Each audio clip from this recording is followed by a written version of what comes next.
Hello viewers, আসসালামু আলাইকুম। আশা করি সবাই সুস্থ আছেন ইনশাল্লাহ।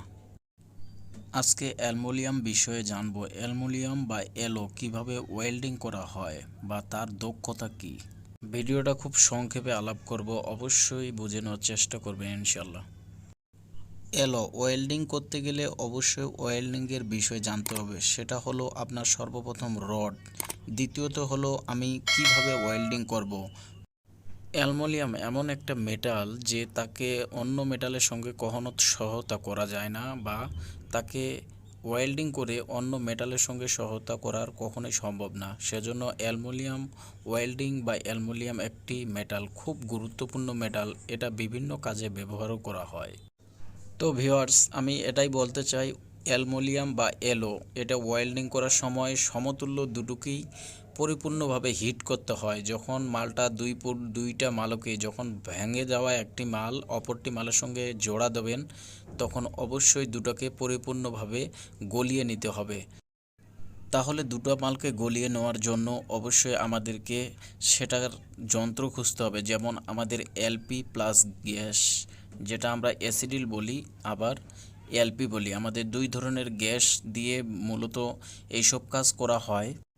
এমনকি কিছু ভারীভুক্ত কাজ আছে, যেমন মোটা অ্যালুমিনিয়াম বা এলো, মোটা ধরনের বা ভারীভুক্ত যেমন এলো আছে, সেগুলো এলো সাধারণত গ্যাস, এলপি গ্যাস দিয়ে হয় না।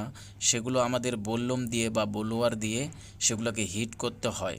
যেমন পরিপূর্ণভাবে আপনি যখন হিট করবেন, তখন অবশ্যই আপনার ওয়েল্ডিংটা খুব পরিপূর্ণভাবেই ভালোভাবে ধরবে। কিন্তু যখন দুটো মাল একত্রিত হওয়ার জন্য আপনি ওয়েল্ডিং করতে চাবেন, বা সেটা মাল যদি আপনার পরিপূর্ণভাবে না ধরে, তখন কিন্তু একটা মাল আরেকটা মালের থেকে আলাদা হয়ে যাবে, যে কোনো একটু টোকা পেলে বা বাড়ি খেলে। এটা সাধারণত আমাদের ইলেকট্রিক ওয়েল্ডিংয়ের থেকে খুব গুরুত্বপূর্ণ একটি ওয়েল্ডিং, যেটা এই মেটালের জন্য খুব গুরুত্বপূর্ণ। ঠিক আছে, যেমন সাধারণত একটা কথা বলি আমি, যখন আমরা ইলেকট্রিক রড দিয়ে এমএস মাল বা এসএস মাল বা কাস্টিং মাল যখন ওয়েল্ডিং করতে যাই, সাধারণত আমরা ইলেকট্রিক রড দিয়ে একটা যখন টোকা দেব, তখনই কিন্তু মালটা একটা পরিপূর্ণভাবে ধরার চেষ্টা করি। কিন্তু অ্যালুমিনিয়ামের ক্ষেত্রে সেটা কখনোই সম্ভব না। কারণ অ্যালুমিনিয়ামের ক্ষেত্রে দুটো মালকেই যখন আমরা বিভক্ত করে পাই বা ভাঙা মাল পাই, দুটো মালকে আমরা পরিপূর্ণভাবে ওয়েল্ডিং করতে গেলে দুটোই সমতুল্যভাবে হিট করার লাগে। যেটা ময়লা থাকে বা গ্রাইন্ডিং করে আমাদের সেটাকে পরিপূর্ণভাবে মালটার মেটালটা নির্মুক্ত মেটাল হিসাবে তৈরি করে নির্বাচিত করা হয়। সেভাবে আমরা ওয়েল্ডিং করলেই সেটা আমাদের পরিপূর্ণভাবে ওয়েল্ডিংটা টেকসই দেয় বা ওয়েল্ডিং করা যায়। আমি একটা কথা সবসময় বলি, আর এখনও বলতেছি, যে কোনো কাজের ক্ষেত্রে অবশ্যই সেটাতে মাথার মেধাবী খাটাতে হবে। আমি প্র্যাকটিক্যালি কিছু অংশ দেখাইছি, জাস্ট এটুকুই। আর আমি বেশি কিছু বলতে চাই না। এই জন্যই বলি সবসময় যে সব কিছু জিনিস ক্ষেত্রে আমাদের মাথার মেধাবী খাটতে হবে। আর দ্বিতীয়ত হলো কিভাবে একটা কাজ করব। অবশ্যই আমি যদি এটা ওয়েল্ডিং কিভাবে করবেন বা ওয়েল্ডিং করলে আবার প্রসেসেস কী, সেগুলো আমি সব বিষয়ে জানতে চাইলে অবশ্যই জানাবো। কিন্তু মেন সমস্যা আমি একটাই দেখাচ্ছি, যে এলো যখন ওয়েল্ডিং করতে যাবেন, অবশ্যই এলোকে পরিপূর্ণভাবে ওয়েল্ডিংয়ের দুইটা মালকে একত্রিত করে মিক্স করে আপনাদেরকে কিন্তু দুটা মালকে সমন্বয়ে হিট করে মালটা আপনাদেরকে জোড়া দেওয়ার লাগবে। এমনকি অ্যালুমিনিয়ামের যে রডটা পাই আমরা, যে রডটার কথা বললাম, এই রড বিভিন্ন ধরনের রড পাওয়া যায়। কিন্তু ইলেকট্রিক রড আর অ্যালুমিনিয়াম রড দুটার ভিতর পার্থক্য অবশ্যই থাকে।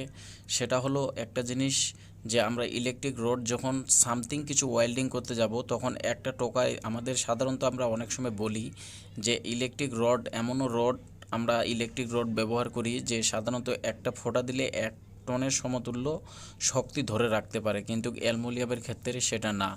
অ্যালুমিনিয়ামের ক্ষেত্রে আপনাকে পরিপূর্ণভাবে দুটোকেই মাল একত্রিত গলিয়ে মাল আপনাদেরকে ওয়েল্ডিং করতে হবে, নয়তো আপনার সেই শক্তিমানটা ধরে রাখতে পারে না। সেজন্য অ্যালুমিনিয়াম কিন্তু আমাদের খুব গুরুত্বপূর্ণ একটা ওয়েল্ডিং। আর অ্যালুমিনিয়ামের খুব টেকনিক নিয়ে অ্যালুমিনিয়ামের ওয়েল্ডিং করার লাগে, যেটা আপনাদের বুঝতে বা শিখতে হলে এটার দিকে অবশ্যই আপনাকে মাথার মেধাবী খাটতে হবে। ঠিক আছে, ওকে ভিউয়ার্স, আমি আর বেশি কিছু বলতে চাই না, জাস্ট এটুকুই বলতে চাই, সবাই সুন্দর মতো কাজ শিখুন, বা যে কোনো মাল কাজ করতে গেলে অবশ্যই মাথার টেকনিক খাটাতে হয়, সেটা আপনারা মাথার মেধাবী খাটাতে শিখুন। সবাই সুস্থ থাকবেন, ভালো থাকবেন। আর একটা কথা বলতে চাই, আমি সামনে আরও খুব ভালো ভালো ভিডিও নিয়ে আসবো ইনশাল্লাহ। সবাইরে শিখতে বা বুঝতে অনেক সুবিধা হবে। আমি সেজন্য খুব চেষ্টা করি সবসময়ের জন্য যে সবাই যেন শিখতে পারে বা যাদের আগ্রহ তারা যেন শিখতে পারে। তো এ পর্যন্তই। যদি ভালো লাগে অবশ্যই চ্যানেলটাকে সাবস্ক্রাইব করে পাশে থাকবেন। আসসালাম।